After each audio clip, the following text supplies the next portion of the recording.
Hi friends, बहुत सारे दोस्तों का एक ही क्वेश्चन था काफी दिनों से, सर मार्केट गिर क्यों रहा है और कितने दिनों तक और गिरेगा। और दोस्तों इस वीडियो में आज हम पॉइंट बाय पॉइंट आपके सामने ये चीज बिल्कुल क्लियर तरीके से एनालाइज करने वाले हैं कि मार्केट में ऐसा क्या हो रहा है और कब तक चलेगा। और एज एन इन्वेस्टर आपको पैनिक बिल्कुल भी नहीं करना है और घबराहट में डिसीजन बिल्कुल नहीं लेने हैं। सो दोस्तों बहुत इंपॉर्टेंट वीडियो है। अगर आप भी मार्केट में लॉसेस को देख के परेशान हैं, जरूर देखिए, पूरा देखिए, चाहे 1.5x की स्पीड पे देखिए इसको, लेकिन पूरा जरूर देखिए, तभी फायदा मिलेगा। शुरू करते हैं दोस्तों। Very important, very useful, very informative and very research based सागरनॉमिक्स।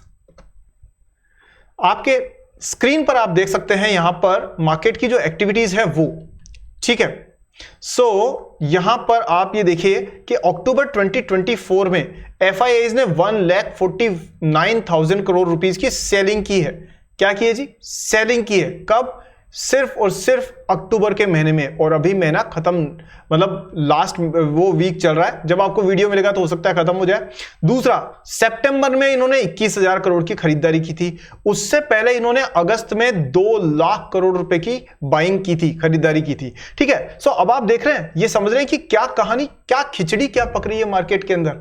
खिचड़ी ये पक रही है कि जो फॉरेन इन्वेस्टर्स है ना, ये आपको सांप नेवले वाला खेल दिखा करके डराना चाहते हैं। ये आपको घबराहट में और लालच में, दोनों ही केसेस में फंसा के आपका पैसा निकलवाना चाहते हैं।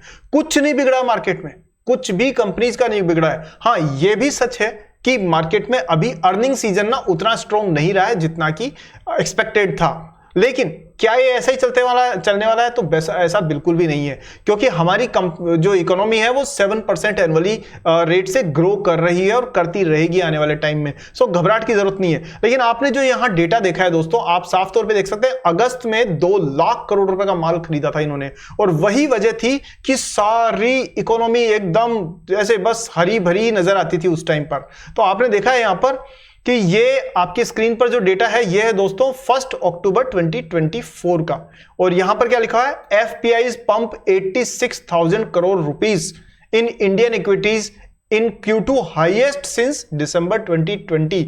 यानी कि FPIs ने दबा करके पैसा डाला है मार्केट में, दबा करके। ये देखिए आप, ये कितना पैसा इन्होंने भर दिया है सारी कंपनीज में, और जिसकी वजह से हर किसी को लग रहा था कि भाई अब तो ये मार्केट पकड़ में नहीं आएगा, ये तो बहुत आगे तेजी से ग्रो करता रहेगा। और हर किसी की उम्मीद थी कि ये 3%, 5%, 10% नहीं, 40-50% से ग्रो करता रहेगा। सबने ये मान भी रखा था। और खासतौर पर हमारे वो दोस्त है ना जिनको वीडियो गेम का बड़ा शौक है, मेरा मतलब है कि वो ट्रेडिंग का ये दे खटाखट ले खटाखट, उस चक्कर में अच्छा उस समय पहले पैसा भी बन रहा था। लेकिन अब क्या हुआ? कहां गए वो सारे लोग? कहां गए वो इंडेक्स ऑप्शन सेलिंग बताने वाले, फ्यूचर्स सेलिंग, फ्यूचर्स बाइंग ये बताने वाले? कहां गए सब लोग? इंट्राडे वाले गायब हो गए ना दोस्तों। वो शॉर्ट लिव्ड लाइफ है। एक इन्वेस्टर वो है जो लॉन्ग टर्म के लिए सोच के, रिसर्च करके इन्वेस्ट करता है और बिजनेसेस को समझ के इन्वेस्ट करता है, ना कि वो दिवाली के पटाखे की जिसे 2 मिनट में खुश हो जाता है।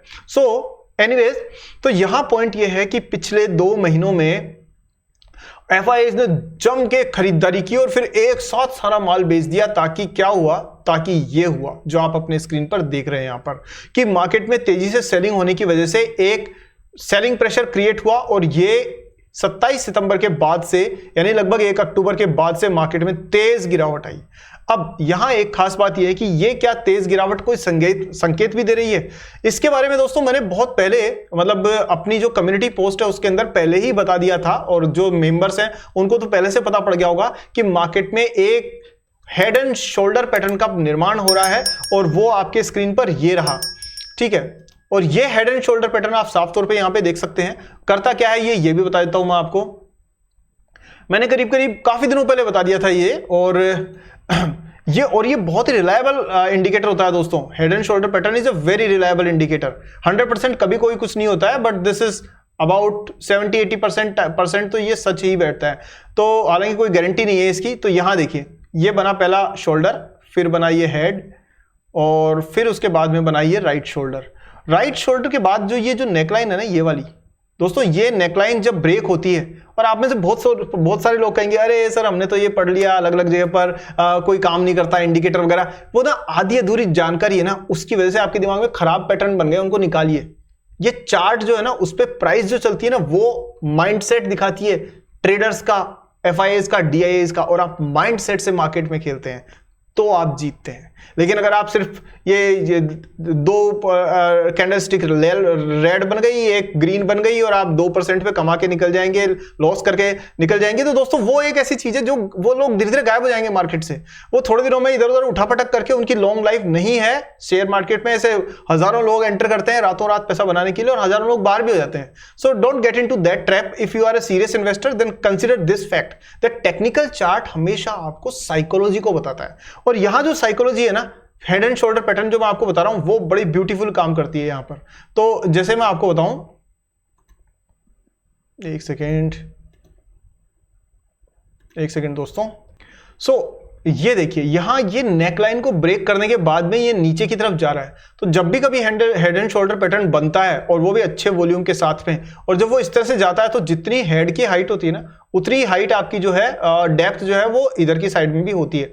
यानी इस हिसाब से देखा जाए तो मार्केट करीब 23,600-700 तक जा सकता है दोस्तों। ये मान करके चलिए 23,800 तक का लेवल तो मेरे हिसाब से आना ही तय है एक तरीके से, और काफी अच्छी इसकी संभावना है। हालांकि कोई गारंटी नहीं होती है, बट काफी अच्छी संभावना है, बिकॉज ये selling pressure can continue up to here. उसके बाद में बुल्स का नंबर आएगा और वो इसमें धीरे धीरे एलोकेशन लेंगे, क्योंकि काफी सस्ते हो गए होंगे शेयर। और जो लोग आपको मार्केट को छोड़ के अकेले भाग गए हैं, यानी एफपीआईज, वो भी उस समय पे आकर के सस्ते हुए स्टॉक्स में बाइंग करना शुरू करेंगे। जब आपने महंगे में खरीदे हुए स्टॉक्स को सस्ते में बेचा, तो शेयर जो एफपीआईज जो है उन्होंने वो सस्ते में खरीदा, मार्केट की प्राइस को बढ़ाया, डिमांड बढ़ी, सप्लाई कम हुई, और धीरे धीरे प्राइस बढ़ने के बाद में और अच्छी प्राइस पे गया, तो आप में से बहुत सारे लोगों को लगने लग गया कि अरे ये तो बढ़ रहा है, ये फलानी कंपनी तो बढ़ रही है, इसमें तो पैसे लगाओ और बढ़ेगा और बढ़ेगा और बढ़ेगा। 10-20 लोग और चारों तरफ मिल जाएंगे जो कहेंगे कि सर टारगेट इतना है, टारगेट इतना है। ये टारगेट कह करके आपको लालच देंगे और उसके बाद में आप उसमें लगाओगे, एफपीआई उस टाइम पर फिर से सेलिंग शुरू कर देंगे। And that is the life of an common investor.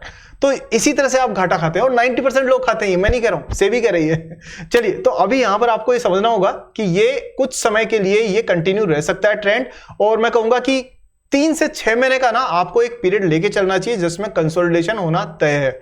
अब यहां पर क्या स्ट्रेटेजी काम करेगी जी, कौन सी चीज पे ध्यान दें हम लोग, तो यहां पर भी मैं आपको बता देता हूं कि ध्यान ये दें कि देखिए यहां पर ये पहले तो ये बता दूं कि ये लेटेस्ट रिजल्ट भी आप इस पे भी देख लीजिए। मैंने भी आपको ये बताया था ना कि अक्टूबर 1 2024 में कितना हुआ था जी, 86,000 करोड़ रुपीज एफपीआईज ने भर दिए थे यहां पर, और उसके ठीक करीब 1 महीना भी नहीं हुआ उससे पहले ही, यानी 26 अक्टूबर को FPIs foreign investors pull out over 90,000 crore from Indian markets in अक्टूबर।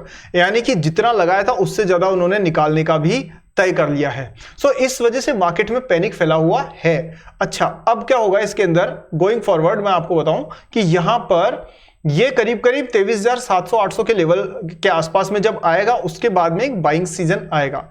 दूसरी चीज, उसके बाद में कंसिस्टेंट स्लो और कंसिस्टेंट बाइंग होगी, ठीक है, लेकिन वो ऐसी नहीं होगी कि आपको रातों रात जो है उसके अंदर वो 30-40% वाली जो आपने वो देखा था ना इरेडा में या एआरएफसी में, जो पिछले साल जो देखा था धड़ाधड़ हर चीज दौड़ रही थी और बहुत सारे आईपीओ लॉन्च हो रहे थे। अब उस चीज में कमी आएगी, और अब फायदा यह है दोस्तों कि मैं चाहता हूं इस तरीके की एक्टिविटीज, ऐसा टाइम करेक्शन, प्राइस करेक्शन आते रहना चाहिए। यह इकोनॉमी की हेल्थ के लिए भी अच्छा है, शेयर होल्डर्स के लिए भी अच्छा है, क्योंकि ऐसी जगह पर आपको कैश जरूर रखना चाहिए। और एक देखिए यहां मेरी तरफ से आपको एक सलाह है, और वो सलाह ये है कि मैं आपको स्क्रीन पे बताता हूं कुछ सलाह मेरी तरफ से। हालांकि ये कोई ये बाइंग सेलिंग की रिकमेंडेशन वगैरह का वो नहीं है, ये वीडियो आपके लिए सिर्फ एक जानकारी के लिए बनाया हुआ है। तो यहां ना दोस्तों अभी वाले मार्केट के अंदर आपको क्या करना है ये मैं आपको बता देता हूं कि पहली चीज ये है कि कैश हमेशा अपने पास में रखिए। लगभग 30% कैश आपके पास में आपके पोर्टफोलियो का हमेशा होना चाहिए। ये इमरजेंसी कैश के अलावा है, यानी इमरजेंसी मनी तो आपने मान लीजिए लाख रुपए या 10 लाख रुपए, 1 करोड़ जो भी रख रखी है, वो तो आपने रखनी है, सबसे पहले तो वही रखिएगा। इमरजेंसी मनी प्लस अपना लाइफ इंश्योरेंस प्लस अपना हेल्थ इंश्योरेंस, ये 3 चीजें लेने के बाद आप इन्वेस्टमेंट की सोचें, उससे पहले नहीं, ठीक है जी। उसके बाद में 30% आपको रखना चाहिए इसमें कैश। जब 30% रख लेंगे, इसको मैं यहां लगा देता हूं ताकि ये आपको सही से समझ में आ जाएगा, ठीक है, कोई नहीं, आप यहां देख लीजिए। अच्छा, 30% कैश। उसके अलावा आपको क्या करना है, अब आप ले लीजिए इसमें करीब 50% जो है, या 40% आप ले लीजिए इसमें म्यूचुअल फंड्स, इंडेक्स वाले म्यूचुअल फंड, सस्ते वाले। और इसमें ना सेक्टोरियल नहीं लेने हैं, डोंट टेक सेक्टोरियल की आईटी फंड और फलाना फंड और ढीम का फंड, ये सब कचरा है, मत लीजिए ये। और यहां पर आपको बेस्ट रहेगा कि इंडेक्स फंड लीजिए जो डाइवर्सिफाइड हो, जैसे निफ्टी इंडेक्स, आपका निफ्टी 100 इंडेक्स, इस टाइप के फंड्स, ठीक है। इसके अलावा आपको अब जो आपके पास में बचा करीब करीब 30%, इस 30% को आप अपना स्टॉक पोर्टफोलियो बनाने के लिए आपके पास में हमेशा रखिए, ठीक है। स्टॉक पोर्टफोलियो, अच्छा, अब ये स्टॉक पोर्टफोलियो बनेगा कैसे? इसको बनाने के लिए दोस्तों ऐसा नहीं कि आप रातों रात सारे स्टॉक खरीद के बैठ जाएं। इसमें करना क्या होगा आपको कि अच्छी क्वालिटी के स्टॉक्स का रिसर्च वीडियोस देखने होंगे। मैं अपने चैनल के ऊपर बहुत सारे रिसर्च वीडियोस कंटिन्यूअसली पोस्ट करता रहता हूं। अच्छा, बहुत सारे दोस्तों ऐसे हैं जिनको कि थंबनेल देख करके पसंद नहीं आया, अरे नहीं अच्छा नहीं लग रहा है ये देखने में, अरे मूवी देखने जा रहे हो क्या? मूवी है क्या या इंस्टाग्राम की रील है? नहीं है ना, इन्वेस्टमेंट करना है, बोरिंग होना जरूरी है उसका, आपको फर्क नहीं पड़ना चाहिए। मैं जिन गुरुओं से मैंने सीखा या जो यूट्यूब चैनल मैंने फॉलो किए थे कभी शुरुआत में, सिर्फ इन्वेस्टमेंट के नहीं, हर चीज के, बिजनेस के और बहुत सारी चीजों के, उनके दोस्तों वीडियोस मैंने खुद ने देखे हैं, बिना थंबनेल देखे हुए सारे देखे हैं। हर कोई वीडियो देखता था मैं, और 1.5x की स्पीड पे, और एक बार नहीं 4-4 5-5 बार और कभी कभी तो 10 बार भी रिवाइज करता था, जब तक मुझे वो चीज समझ में नहीं आती थी। ये लगन लगे बगैर तो दोस्तों आप सिर्फ इधर उधर रिस्क लेते रहोगे, कोई फायदा नहीं है। तो क्या करना है अपने को, सारे वीडियोस देखिए यहां इस चैनल पर जो रिसर्च बेस्ड है, आपको पसंद हो चाहे नहीं हो, लेकिन यकीन मानिए हर वीडियो में कुछ ऐसी जानकारी मिलेगी जो आपको लॉन्ग टर्म इन्वेस्टर बनाने में रहेगी। अब आप कहोगे सर ये तो आप अपनी वीडियो की प्रमोशन के लिए, अरे क्या प्रमोशन के लिए, मुझे कोई फर्क नहीं पड़ता, ना मुझे जरूरत है इस चीज की कि मैं चैनल चलाऊं। मैं तो सिर्फ ये कि मेरे एक्सपीरियंस से, मेरी नॉलेज से अगर किसी को फायदा होता है, 1 लाख लोगों में से एक व्यक्ति को भी फायदा होता है, तो मैं समझूंगा मेरा एफर्ट सफल हो गया, ठीक है। अच्छा, इसी तरह की रिसर्च वीडियोस जो है वो जो सीरियस इन्वेस्टर्स हैं उसके लिए मैं मेंबरशिप अपनी जो है उस पे शेयर करता रहता हूं, तो आपको मेंबरशिप जरूर ज्वाइन करनी चाहिए। नीचे ज्वाइन बटन है, वहां क्लिक करिए। एक चाय समोसे की कीमत में आपको काफी अच्छी जानकारी, एनालिसिस मिलता रहेगा मार्केट के अंदर। टिप नहीं मिलेगी, लेकिन टिप नहीं देने वाला, टिप तो जाने के लिए इंट्राडे ट्रेडिंग वालों के पास जाओ आप। तो यहां ये एक प्लस पॉइंट है। अब आपको दूसरी चीज क्या रखनी है कि एक साथ सारा पैसा स्टॉक्स में कभी भी मत लगाइए, हमेशा थोड़ा सा पैसा अपना डेट फंड्स में डाल के रखिए। तो जो पैसा अभी बचा हुआ था ना, जो मैंने आपको बताया, उसमें कैश का भी कुछ हिस्सा डेट फंड में डाल के रखिए। तो इक्विटी और डेट को ना बैलेंस करके चलिए। जब इक्विटी बहुत ज्यादा गिर जाए तो थोड़ा सा डेट में से पैसा निकाल करके इक्विटी में डाल दें, जब इक्विटी बहुत ज्यादा बढ़ना शुरू हो जाए तो यहां से प्रॉफिट बुक करें, थोड़ा सा डेट में ट्रांसफर कर लें, क्योंकि ये अपोजिट चलते हैं। जब इक्विटी बढ़ती है तो डेट गिरता है, डेट बढ़ता है तो इक्विटी गिरती है। और इसी तरीके की बहुत सारी तमाम चीजें अगर आपको ढंग से सीखनी है सिस्टमेटिकली, तो नीचे कुछ आपके काम की चीजों के लिंक मैंने डिस्क्रिप्शन और पिन कमेंट में दे रखे हैं, खुद चेक कर लीजिएगा। I will not pitch about that, right? आपका भला आपके हाथ में।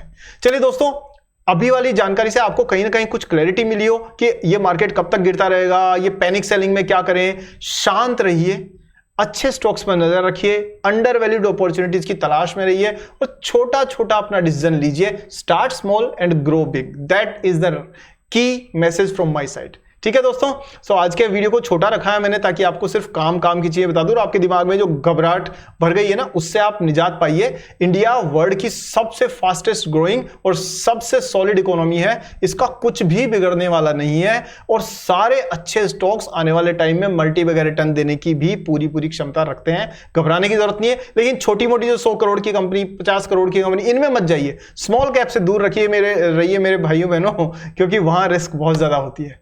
ठीक है दोस्तों, डिटेल में अगले वीडियो में बात करेंगे अच्छे स्टॉक्स के एनालिसिस की। कुछ अच्छे स्टॉक्स ढूंढ के आपके लिए लाऊंगा, जरूर इस चैनल पे बनिए। और दोस्तों वीडियो लाइक करिए, शेयर करिए अपने दोस्तों के साथ में, काम की जानकारी उनके भी काम में आएगी, वो आपको दिल से थैंक्स बोलेंगे। चैनल सब्सक्राइब कीजिए, बेल आइकन ऑन कीजिए। मैं मिलता हूं आपसे नेक्स्ट वीडियो में। थैंक यू सो मच, जय हिंद।